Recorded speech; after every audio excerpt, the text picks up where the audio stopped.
tu au-dedans de moi. Confie-toi à l'Éternel. Amen. Amen.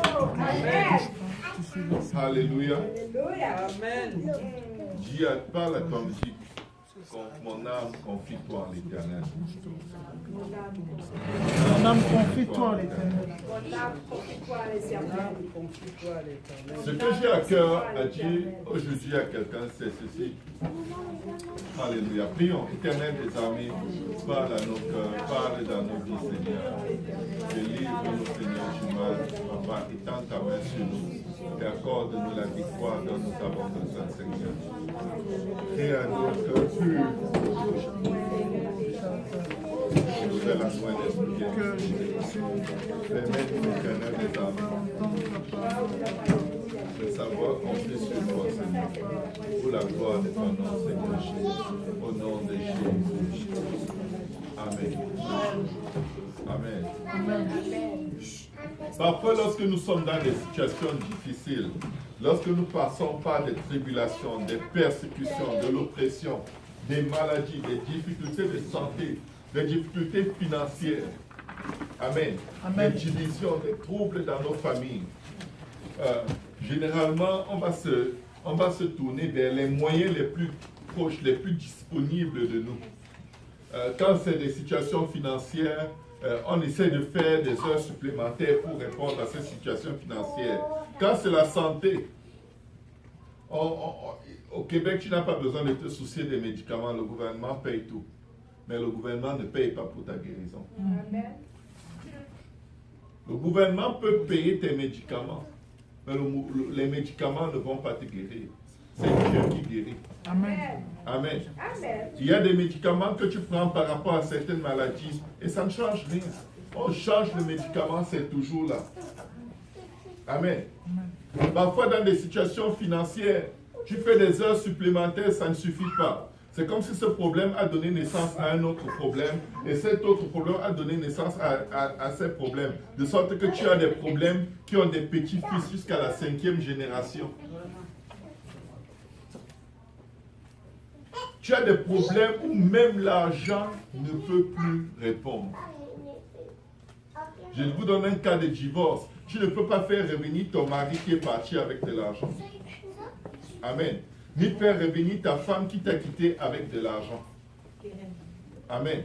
Si ton enfant est opprimé ou ton enfant échoue à l'école, tu ne peux pas le faire réussir avec de l'argent. Tout de suite, on se rend compte que quelles que soient les circonstances par lesquelles on passe dans la vie, les moyens des hommes sont limités.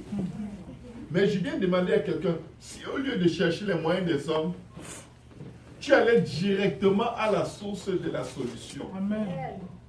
Parce que les moyens des hommes, c'est une perte de temps en réalité. Certaines situations, et je vais vous défier avec ceci, certaines situations ne viennent pas du diable. Certaines attaques ne viennent pas de tout ce qu'on imagine. Certaines situations ne viennent même pas du péché qu'il y a dans ta vie. S'il y a le péché dans ta vie, ce n'est pas supposé. Mais même s'il y a le péché dans ta vie et qu'un malheur frappe à ta porte, ce n'est pas forcément le péché. Amen. Amen. Parfois tu es rebelle ou tu n'es pas rebelle. Les choses qui arrivent aux rebelles arrivent aussi à ceux qui sont obéissants. Les bonnes et les mauvaises choses arrivent à tout le monde. Amen. Amen. Parfois, tes problèmes viennent de Dieu. Peut-être que le problème dans lequel tu es, c'est Dieu qui l'a organisé. Ah, vous ne croyez pas? Je vais vous amener dans les Écritures et vous allez peut-être avoir des sueurs froides. Mais je vais vous dire une chose. Dieu est souverain. Il fait ce qu'il veut. Parce qu'à la fin, il gagne toujours. Donc si tu veux t'assurer que quel que soit le cas, quelle que soit l'origine, quelles que soient les circonstances derrière la situation par laquelle tu passes, tu gagnes, tourne-toi simplement vers Dieu. Des fois, les gens passent à travers un problème. Oh, c'est à cause de tel. Oh, c'est à cause de tel. Je viens dire à quelqu'un aujourd'hui que Même le peuple d'Israël, quand ils sont sortis de l'Égypte, et que Pharaon était après eux, ce n'était pas à cause de Pharaon. On va aller dans la Bible, dans le livre d'Exode, chapitre 14, verset 4. Exode 14, verset 4, la Bible dit, « J'endurcirai le cœur de Pharaon, et il les poursuivra. » Peut-être tu cries, tu jeûnes, tu fais tout pour la délivrance, alors que le Seigneur veut tout simplement que tu comptes sur lui. Parce que ton problème vient peut-être de Dieu. Qu'est-ce que tu fais quand ton problème vient de Dieu? Pourquoi Dieu peut t'envoyer des problèmes? Il dit, je connais les projets que j'ai formés pour toi. Amen. Projets de bonheur et non de malheur. Amen. Mais ce qui est en train de t'arriver là ne ressemble pas à des projets de bonheur. Tu as l'impression que tu vas mourir. La mort est à ta porte. L'ombre de la mort frappe à ta porte. Je ne peux pas vous dire combien de fois je suis resté couché dans mon lit, attaqué, opprimé. Et j'ouvre les yeux, je vois quelqu'un se tenir près de mon lit, noir, avec comme un manteau tout noir qui couvre son visage, avec une faucille dans la main. J'ai vu littéralement l'ombre de la mort plusieurs fois.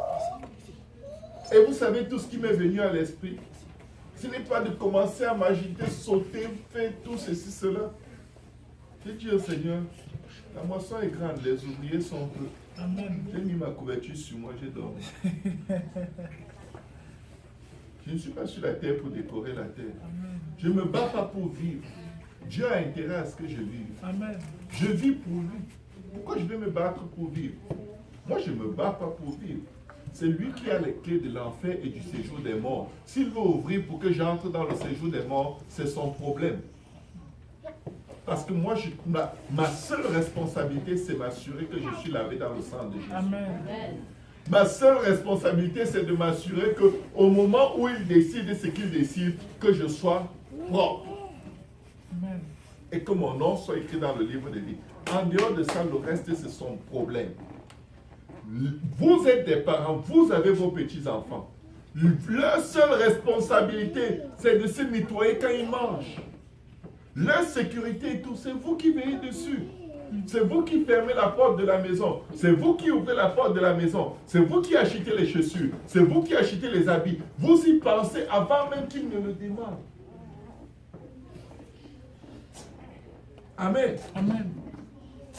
Mais imaginez que votre enfant est dans la maison et la nuit, il regarde dehors. Il voit comment c'est noir dehors. Je dis bien dehors, pas dans la maison. Il commence à trembler. Maman, il fait noir dehors. J'ai peur, il fait noir dehors. Je dis, mais est-ce que tu es dehors? Tu es dedans. Pourquoi tu te préoccupes de ce qui se passe dehors? Ce n'est pas ton problème. Il fera toujours noir dehors. Il y aura toujours les problèmes dans la vie. Mais ce n'est pas tes problèmes. Ton Père prend soin de toi. Amen. C'est comme si vous voulez prier que la nuit ne tombe plus parce que vous avez trop peur du noir. Mais ce n'est pas ça. Tu es dans ta maison, tu peux garder la lumière allumée toute la nuit si tu as peur du noir. Jésus-Christ est la lumière du monde. Amen. Ici, dans cette situation de vie ou de mort, Pharaon ne voulait pas les poursuivre. Est-ce que c'est vous qui avez souhaité qu'il fasse nuit avant qu'il fasse nuit dehors? Ça vient seul. Vous croyez que tous les problèmes par lesquels vous passez, c'est vous qui les avez souhaités? Comme ils sont venus, c'est comme ça qu'ils vont partir. Ce n'est qu'une question de temps. Amen. Il n'y a aucun problème qui va rester pour toujours. Amen. Il n'y a aucun problème qui va rester pour toujours. Amen. Ce n'est qu'une question de temps. Amen. Pharaon, dans toute sa méchanceté, leur avait dit, partez, je ne veux plus vous voir. Ils ont pris toutes les richesses de l'Égypte. Plus de 430 ans d'esclavage. En quittant l'Égypte, les Égyptiens leur ont donné tout leur or, toutes leurs pierres précieuses, toutes leurs richesses. Ils sont partis et aucun d'eux n'a levé l'aiguille pour combattre les Égyptiens. Maintenant, ils sont en route, tout contents, tout joyeux. Dieu dit, mon problème avec vous n'est pas terminé. Pharaon est tranquille dans sa maison. Il accepte sa défaite. Dieu met au cœur de Pharaon. Poursuis-les. Tu vas dire que c'est les liens de quoi? Les liens d'esclavage. C'est Dieu qui a mis ces liens. Ce n'est pas un lien, c'est un plan de Dieu. Amen. Quand Dieu veut exterminer définitivement ton problème, il envoie ton problème d'abord derrière toi. Amen. Parce que tant que ton problème vit quelque part, tôt ou tard, ton problème va se lever de lui-même pour t'attaquer.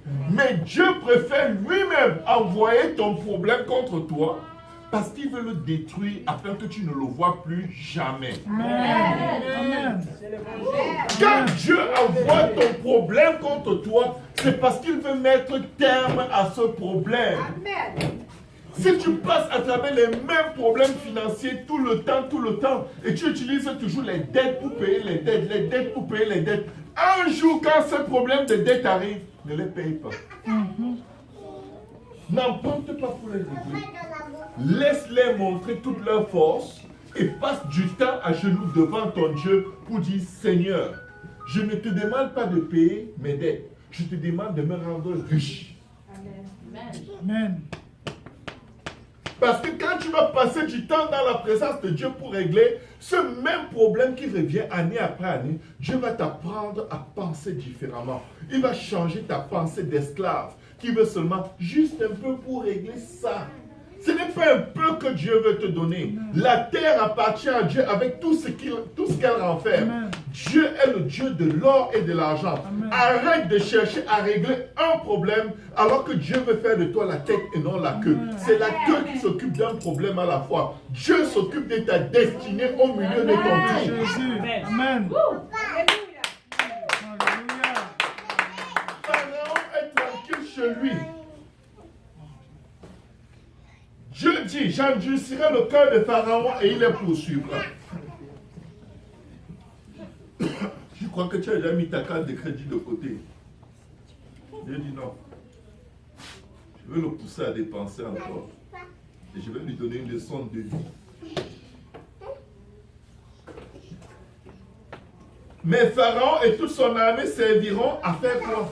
Éclater ma gloire. Ton problème est là pour faire éclater la gloire de Dieu. Arrête de chercher le secours près des hommes. Tu crois que Dieu va utiliser un homme pour faire éclater sa gloire? Dieu va t'utiliser toi-même. Je vais vous dire une chose. Quand Joseph était esclave en Égypte, Dieu a utilisé Joseph lui-même pour faire éclater sa gloire. Amen.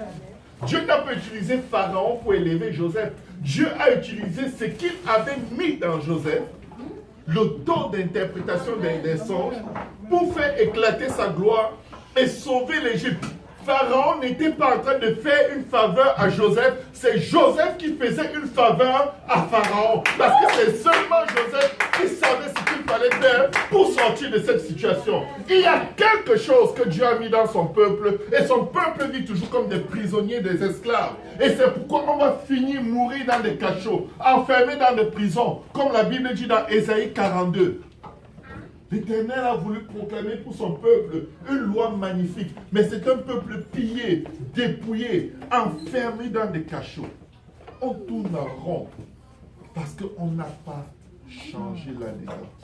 Oui, on connaît Dieu, mais en même temps, on ne le connaît pas. On connaît seulement prononcer son nom, mais on ne sait pas ce qu'il est capable de faire. À un moment, tu dis à la case de crédit, je ne vais pas t'utiliser. Tu n'es pas mon Dieu. Parce que chaque fois que je t'utilise, tu me prends plus que ce que tu m'as donné et tu me tiens dans les insomnies pendant des semaines. Tu es le diable, c'est maman. C'est Satan, la carte de crédit. Retenez-le.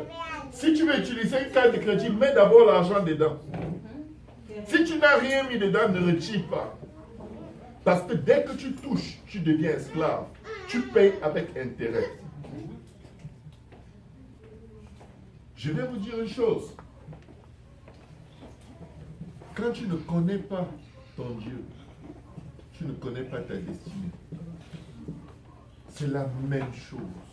La même chose. Tout s'obtient avec les dettes. Tu vis des dettes. Il reste seulement que tu changes ton acte de naissance et tu ajoutes ton nouveau prénom dette. Parce que c'est toujours la même chose. Quand c'est la maladie, tu es désespéré, tu es déprimé. Tu commences à dire, Seigneur, pardon, délivre-moi des liens de la mort. Il n'y a pas de liens de la mort qui prévaut contre un enfant de Dieu. La Bible dit que quand je traverse la vallée de l'ombre de la mort, je ne crains aucun mal. Amen. Alléluia. Amen. La Bible dit, ils serviront à faire éclater ma gloire. Et les Égyptiens sauront que je suis l'Éternel. Et les enfants d'Israël firent ainsi. Écoutez bien. Dieu envoie tes problèmes pour démontrer à tes problèmes que c'est lui qui est Dieu. Dieu va t'utiliser pour rendre témoignage à ceux qui ne connaissent pas Dieu. Amen. Et il va utiliser ce qu'il veut. Maintenant, quand tu cherches les moyens des hommes pour sortir de là, tu empêches aux gens de croire en Dieu. Quand tu empruntes pour régler tes problèmes, tu empêches aux gens d'avoir. Tu empêches que Dieu te bâtisse un témoignage qui va convertir le cœur des gens. Parce que tu refuses de servir Dieu. Tu as un talent, ta vie c'est comme un talent. Tu prends, tu enterres sous la terre. C'est enterré. Personne ne voit Dieu dans ta vie. Tout ce qu'on voit dans ta vie, c'est les œuvres de la chair. Vous savez, quand il a pris ce talent, c'est lui à qui on a donné un seul talent. Parce que Dieu donne des talents selon nos capacités. Dieu lui donne un talent, il met sous la terre. Vous savez ce que représente la terre? La chair, les œuvres de la chair. Ton talent est caché dans les soucis. Ce pourquoi Dieu t'a créé est caché dans les inquiétudes. Le stress, la dépression, tu as le diabète, tu as la tension, tu as l'hypertension, tu n'as pas quoi qui est sion, tu as tous les sions. Mais pourquoi? Si tu meurs, tu n'auras plus rien. Tu regardes en arrière, il y a tellement de choses que Dieu a fait pour toi. Mais ça ne t'empêche pas d'avoir des insomnies aujourd'hui. Tu sais ce que tu es? Tu es un croyant non-croyant. Tu ne connais pas Dieu. Tu es toujours sous le joug de l'esclavage. Il faut que je pousse cette pierre pour qu'on ne me fouette pas. Si je ne rapporte pas la paille, Pharaon va me fouetter. Toujours, non, si je ne paye pas ceci, telle chose va m'arriver. Et puis, il faut que ça t'arrive pour que ton témoignage soit bâti. Amen. Pour que tu dises que Dieu m'a ressuscité des morts, il faut que tu meurs. Pour que Dieu guérisse les malades, écoutez, ça prend des malades. Pour qu'il soit Jéhovah Jireh, il faut qu'il y ait des gens qui sont brisés. Brisés jusqu'à ce qu'on ne fait plus d'eux aucun cas. Ils n'ont plus rien. Ils sont jetés dans la rue comme des itinérants. Et demain, il est ministre des Finances. Amen. Wow. On ne veut pas ça, non. Je sais Dieu, donc ces choses ne sont pas supposées m'arriver. Tu as une mauvaise Bible.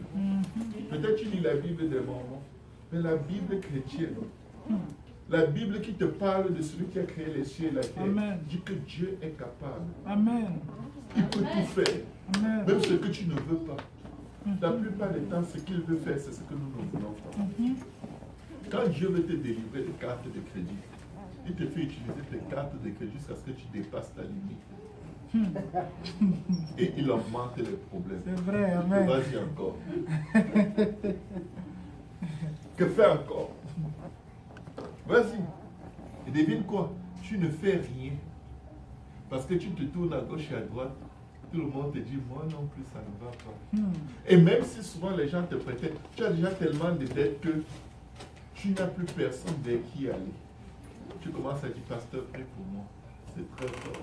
Mais tu aurais dû commencer par là depuis le début. Pourquoi vider la carte de crédit jusqu'à la dépasser avant de chercher la prière?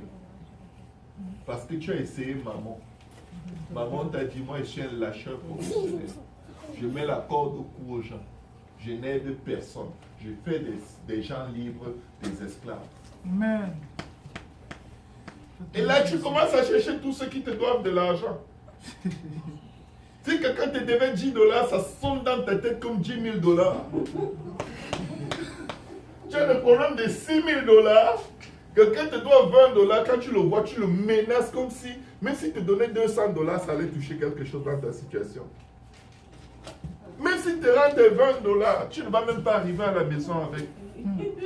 Mais tu es fâché contre quelqu'un qui te doit $1. Tu l'appelles méchant. Même si tu t'avais donné. Elle avait fait quoi? Quand Dieu veut régler les comptes à l'ennemi de ton âme, il l'envoie. Il l'envoie. Regardez ce qui se passe. Et Pharaon attela son char et il prit son peuple avec lui. Il l'envoie avec toute son armée. Il prit 600 chars d'élite. Je vais vous dire une chose. Regardez, il va prendre tout ce qui est de plus violent, de plus méchant, tout son potentiel massif. Tu pries, les problèmes augmentent. Tu pries, les problèmes augmentent. Tu pries, Dieu est en train de les rassembler. Tu pries pour chasser l'ennemi. Dieu dit, ennemi, prends ta bombe atomique. Prends ta bombe hydrogène. Prends tout. Prends tous tes démons. Prends même tes excréments. Prends tes gaz. Va dans sa maison. Oui. Dieu lui dit, amène tout ton paquet ennemi. Je te dis là, tu vas voir, tu vas le... Il est fini. Vas-y, vas-y. Tu pries pour que ça passe. Dieu dit, reste, augmente, multiplie-toi. Regardez ce qu'il fait. L'Éternel endurcit le cœur de Pharaon, roi d'Égypte. La Bible le dit 2 fois. Verset 4, il a endurci. Verset 8, il a endurci encore. Tu crois que c'était fini? Non, c'est pas fini. Il a endurci pour l'envoyer et l'équiper. Après, il a endurci encore pour te poursuivre. Le roi d'Égypte et Pharaon poursuivit les enfants d'Israël. Les enfants d'Israël étaient sortis la main levée. Les Égyptiens les poursuivirent et tous les chevaux et les chars de Pharaon, ses cavaliers et son armée les atteignirent, campés près de la mer vers Pi-Hahiroth, vis-à-vis de Baal-Séphon. C'est Exode 14. Exode 14 à partir du verset 4. Verset 10. Pharaon approchait. Les enfants d'Israël levèrent les yeux et voici les Égyptiens étaient en marche derrière eux. Toutes tes lettres, c'est eux qui t'écrivent. Tous les coups de fil, dès que tu vois 0800, tu je ne prends pas. Je suis absent. Si par hasard tu as décroché par erreur, et tu entends, est-ce que je peux parler à monsieur Tati? Bonjour, vous êtes bien sur la boîte vocale de tel. Je ne suis pas là, veuillez me laisser un message après le but sonore. Tu deviens une boîte vocale diva. Hein? Parce que tu t'es précipité sur le téléphone croyant que c'est quelqu'un qui t'appelait pour t'aider. Du coup, tu entends, c'est le recouvrement. Oh, bonjour, vous êtes bien sur la boîte vocale. Les enfants partent. Allô, monsieur? Non, monsieur n'est pas. Seigneur, aide-nous. Il dit à Moïse, regardez, c'est toujours l'homme de Dieu qui est coupable quand il y a le problème. Tu oublies toute la délivrance, tu oublies qui t'a sorti d'Égypte, tu oublies qui t'a sauvé, tu oublies qui a combattu pour toi, mais tu t'en prends à un homme. Et devine quoi? C'est toujours l'homme qui est là pour t'aider, qui va être ton pays ennemi. Il dit à Moïse, n'y avait-il pas de sépulcres en Égypte? Sans qu'il fût besoin de nous mener mourir au désert. Ça dit qu'ils sont en train de prophétiser. Voici ce qui les a tués pendant 40 ans au désert. C'est que dès la sortie, quand les problèmes ont commencé, ils ont prophétisé. Nous allons mourir dans le désert. Quand tu dis, c'est une bêtise, parce que ça ne va pas, tu viens d'écrire ce que ta vie va devenir. C'est pourquoi la seule solution, c'est la repentance. Quand c'est chaud, ferme ta bouche, répands-toi. Même si tu ne sais pas ce que tu as fait, répands-toi. La meilleure approche des difficultés dans la vie, c'est une attitude d'humilité et de repentance. Même si tu ne sais pas ce que tu as fait. Il faut te taire. Parce que quand tu ouvres ta bouche pour accuser quelqu'un, tu l'accuses de quelque chose que tu prophétises maintenant sur ta vie. Devine quoi? 1. C'était faux que Moïse les avait sortis d'Égypte. C'est Dieu qui les avait sortis d'Égypte. Amen. 2. Le problème, s'il ne vient pas de Moïse, ça vient de Dieu. Donc, ils sont tellement coupables. Maintenant, ce qu'ils vont dire en 3e position, c'est exactement ça qui va arriver. Si je ne paye pas mon hypothèque, je vais perdre la maison. Alors que je ne voulais pas acheter de maison. C'est le pasteur qui m'avait conseillé. Tu vas perdre ta maison.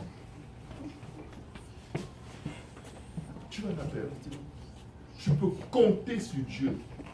Parce que Dieu va te donner un temps pour te repentir. Si tu ne te repens pas, tout le mal que tu as dit sur toi, ça va être coulé, scellé dans les cieux. Cette personne est méchante.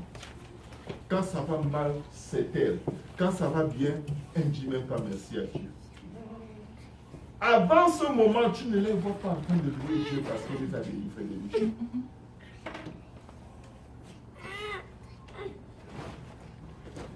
Qu'est-ce qu'il dit? N'est-ce pas là ce que nous disions? Donc en sortant de l'Égypte, ils étaient déjà en train de parler contre leur propre vie. Ah, on sort de l'Égypte, mais l'Égypte était mieux. Donc il le disait. Ça, c'est des murmures que personne n'avait entendus.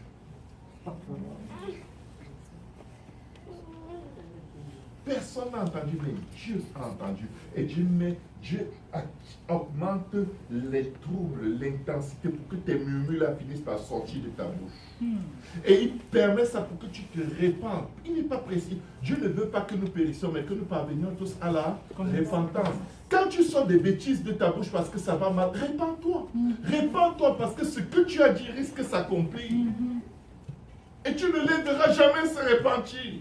Après chaque délivrance, jamais ils vont dire, oh Moïse, pardonne-nous parce que vraiment on s'est trompé, c'est la chair, on est faible, on n'est que des humains.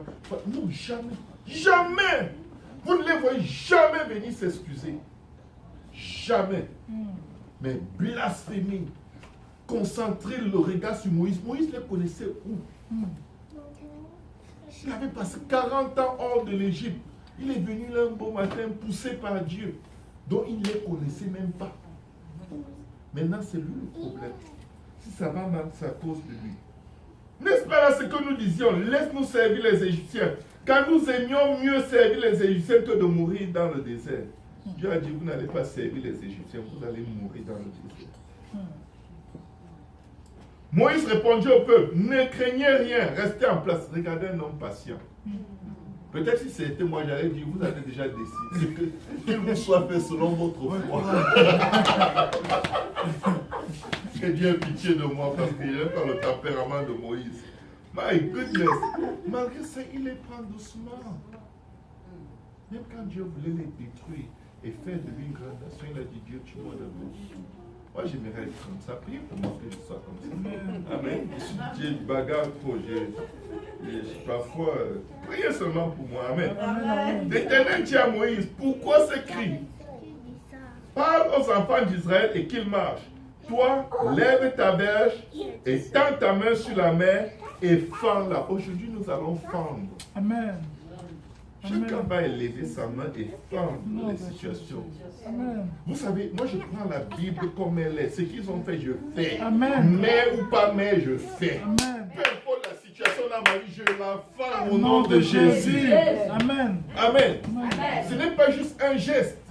C'est ce que tu as dans ton esprit au moment où tu le fais. Ça agit sur toutes les situations de ta vie. Tu n'as pas besoin de la mer, ni des vrais Égyptiens derrière toi. Les choses qui t'arrivent sur la face de la terre, c'est le même esprit qui est derrière. Tu fends ta carte de crédit, tu fends tes dettes, tu fends tes maladies, tu fends le divorce, tu fends le célibat, tu fends l'impiété, tu fends la décadence qui est dans ta maison. Au nom de Jésus. Amen. Tu lèves ta main et tu les fends. Au nom de Jésus. Au nom de Jésus. Amen. Et les enfants d'Israël entreront au milieu de la mer à sec. Tu vas traverser ce problème comme si de rien n'était. Amen. Je dis, Ça va finir comme si ça n'a jamais existé. Amen. Ce n'est qu'une question d'heure. Amen. Nom de Jésus. C'est qu'une question d'heure. Alléluia. Ce jeudi, tu as attendu ton mari, tu as prié. Ils ont traîné, poum, il a le visage. Si tu n'as jamais attendu.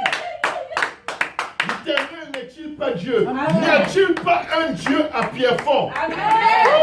Alléluia. Quand Dieu met tes pieds quelque part, il dit tout seul que tu foules, je te le donne en possession. Papa Mongolo, cette bâtisse, Dieu peut te donner cet immeuble. Il ne faut plus demander le loyer, Dieu demande une bâtisse. Si Dieu t'a donné un don de faire son œuvre d'une quelconque façon, prends possession. Prends possession. Si c'est lui qui t'a appelé, prends possession. Partout où tu travailles, prends possession. Aspire au meilleur poste. Aspire aux meilleures positions. N'y a-t-il pas un Dieu qui vit dans ta vie? Jésus. Alléluia. Sortons de l'Égypte une fois pour toutes. Amen. Nous ne sommes plus esclaves. Amen. Celui que le Fils de l'homme a affranchi est réellement libre. Amen. Ils étaient libres, mais avec les pensées d'esclaves. Nous étions mieux en Égypte. Non, nous n'étions pas mieux en Égypte. L'Éternel, notre Dieu, nous amène vers un pays où coule le lait et le miel. Amen. Alléluia. Jésus. C'est la vérité. Et moi, je vais endurcir.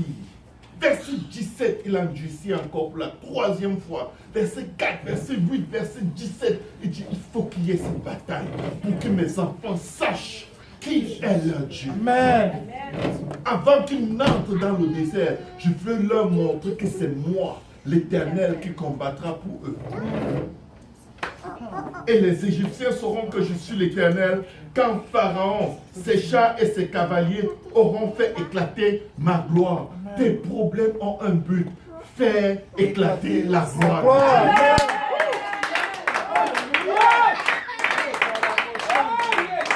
L'homme de Dieu qui allait devant le camp d'Israël partit et alla derrière eux. Et la colonne de nuée qui les précédait partit et s'éteint derrière eux.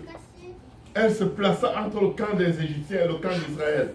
Cette nuée était ténébreuse d'un côté et de l'autre. Elle éclairait la nuit. Il avait mis tous les signes pour leur montrer. Ça, c'est un petit problème.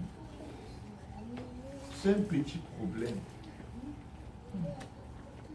Il marchait dans le désert, dans les ténèbres. L'Éternel a envoyé la lumière.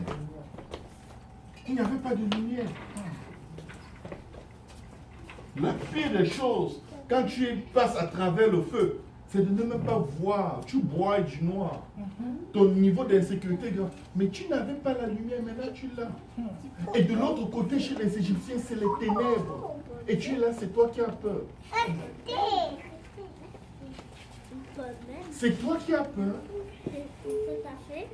Le signe que ça se passe, les Égyptiens eux-mêmes voient que nous on est dans les ténèbres, eux ils sont dans la lumière. Comment eux ils peuvent trembler?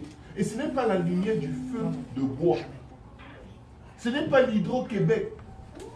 C'est la lumière de Dieu. Amen.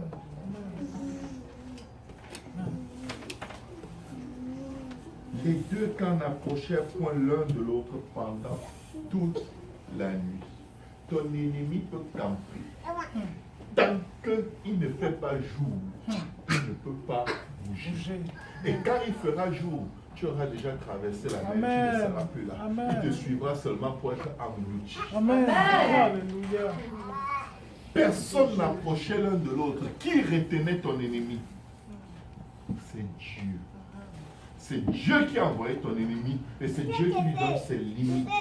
Et ils ne pouvaient pas traverser, peu importe leur armée, peu importe leur fureur, peu importe leur colère, il ne peut pas faire un seul pas de plus que ce que Dieu lui a permis. Et aucun d'eux n'a même réussi à tirer une seule flèche contre plus de 3 millions de personnes, avec des bébés et des poulets et des vaches et des cabris qui marchaient à leur suite. Même pas leur puce de lit n'a pu être inquiétée. Tu te soucies, tu as des puces sur toi qui sont tranquilles. La puce de ce pourquoi il est stressé comme ça? Son sang n'est plus bon. Calme-toi. Il y a toutes des gens, il y a plein de gens qui dépendent de toi. Relax. Compte sur Dieu. Est-ce qu'on peut acclamer le Seigneur?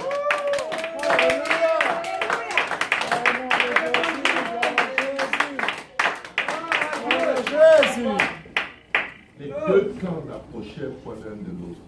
J'ai l'air pour si je ne sais pas si quelque chose va m'arriver. Arrête de prophétiser contre toi. Le minimum que tu as est dans ta bouche. La vie et la mort sont au pouvoir de la langue. Amen. Appelle à l'existence les choses qui ne sont pas. Et appelle les choses positives qui ne sont pas. On va mourir dans le désert. Est-ce que tu connais à quoi ressemble le désert? Est-ce que tu es dedans? Tu as déjà été mort combien de fois dans le désert? Tu n'es jamais mort dans le désert. Tu dis que tu vas mourir. Qui t'a dit ça? Qui t'a dit? Tu es déjà mort dans le désert. Non. Parce que si tu étais déjà mort dans le désert, tu ne serais plus là.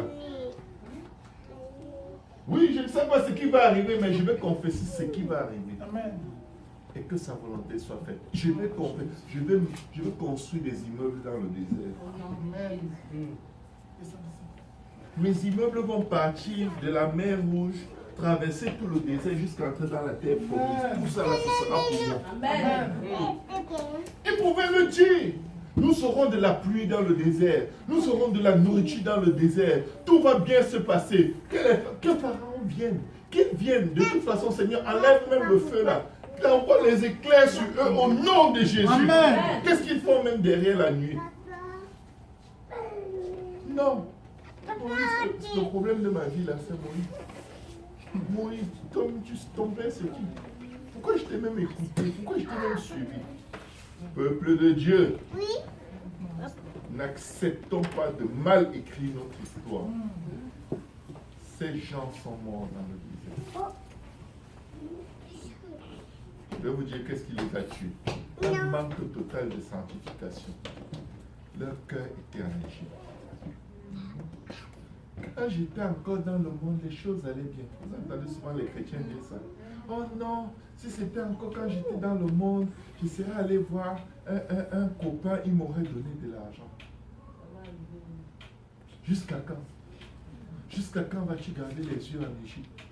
Oh mon ex-copain, je vais appeler mon ex. Arrête d'appeler les ex pour t'aider à sortir des problèmes. Tu ramènes à Dieu le souvenir de vos iniquités. Tu ramènes à Dieu le souvenir du péché dans lequel tu as péché contre lui pendant des années avant qu'il te sauve. Tu offenses Dieu quand tu te tournes vers le monde. Je vais appeler ma tante, mon oncle. Fais bien attention. Parce que Dieu va les frapper et il va te frapper avec. L'Éternel combattra pour toi. Sors ce talent que tu as enterré. Sors ce talent que tu as enterré. Expose-le. Fais le minimum, c'est-à-dire prier. Le minimum dans notre vie avec Dieu, c'est prier. Parce que tu es en train de mettre ton talent à la banque et ça produit des intérêts. C'est le minimum. Prie seulement. Prie et ferme ta bouche si tu n'as rien de bon à dire sur ta vie. Ferme ta bouche. Ne creuse pas ta tombe. Et laisse l'Éternel faire. Parce que le Seigneur dit que lorsqu'il reviendra, il demandera de prendre. Qu'est-ce que toi tu as fait de ton talent? Oh, Seigneur, tu sais, la vie était trop dure. J'avais trop peur de perdre le salut. Donc je restais chez moi. Du matin au soir, je ne faisais rien. J'attendais, je priais. Je te disais seulement merci de temps en temps. Je priais toujours pour mon repas. Que c'est ta vie spirituelle. Bénis le repas et manger. Vous savez, peut-être vous n'êtes pas dans une épreuve, mais elle va arriver. Mais ça vient de Dieu. Ça vient de Dieu. Je m'en fiche de l'épreuve. Je me fie en Dieu. Amen. Je compte compter sur Dieu. La Bible dit qu'il n'y a rien de bon ni de mauvais qui arrive sous le ciel sans que l'Éternel l'ait permis. Rien de bon ni de mauvais. Ça veut dire qu'il est souverain partout. Amen. Dieu a dû permettre pour que tu sois là où tu es dans le problème où tu es. Parce qu'en réalité, il y a plus de problèmes que ça qui te réclame jour et nuit. Dieu leur a dit, vous ne traversez pas la nuit. Vous ne traversez pas cette colonne de feu. Vous ne vous approchez même pas de lui. Il ne va même pas savoir que vous avez existé, que je vous ferai disparaître. Quand Dieu envoie une épreuve, c'est parce qu'il nous a déjà donné la force pour la surmonter. Il ne permettra pas que tu sois tenté au-delà de la force que lui, il t'a donnée. Alors je vais dire à quelqu'un maintenant, lève la main et ferme. Au nom de Jésus. Ferme ce qui t'empêche d'avancer. Si on peut se lever, on va prier. Lève-toi et prends autorité au nom de Jésus. Lève-toi et compte sur Dieu. Ne regarde plus qui a fait toi. Mais regarde qui est au-dessus de la tempête, qui est au-dessus des vents, qui est au-dessus des temps, qui est au-dessus des circonstances. Lève-toi et prends autorité. Le peuple, les gens te regardent, ils comptent sur toi. Toi, lève les yeux vers Dieu. Ne promène pas les regards de Dieu. Dieu a dit à Moïse, lève ta main. Lève ta main.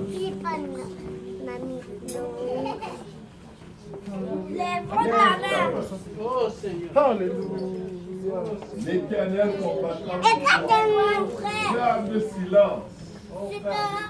Lève ta mère, ton bâton d'autorité.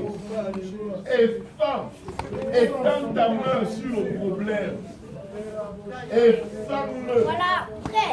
Ferme-le et traverse au nom de Jésus. Je ferme l'esprit de dette dans ma vie et je traverse au nom de Jésus. Je ferme la maladie et je traverse au nom de Jésus. Je traverse pour entrer dans les projets que Dieu a formés pour ma vie. Au nom de Jésus. Je ferme l'oppression dans ma vie et je traverse pour entrer dans les promesses de Dieu. Au nom de Jésus. Je ferme le je ferme les mauvaises pensées. Je ferme la paresse et je traverse pour entrer dans les projets de Dieu pour ma vie. Au nom de Jésus, je ferme la densité, je ferme la sorcellerie, je ferme la même façon de vivre et de la maison de mon père et je traverse pour entrer dans la destinée. Au nom de Jésus, je ferme la dépendance des dettes, je ferme les choses dans le cœur de Dieu pour la vie, au nom de Jésus. Je les forme au nom de Jésus. Je les forme et je rentre dans les promesses de Dieu. Je les forme et je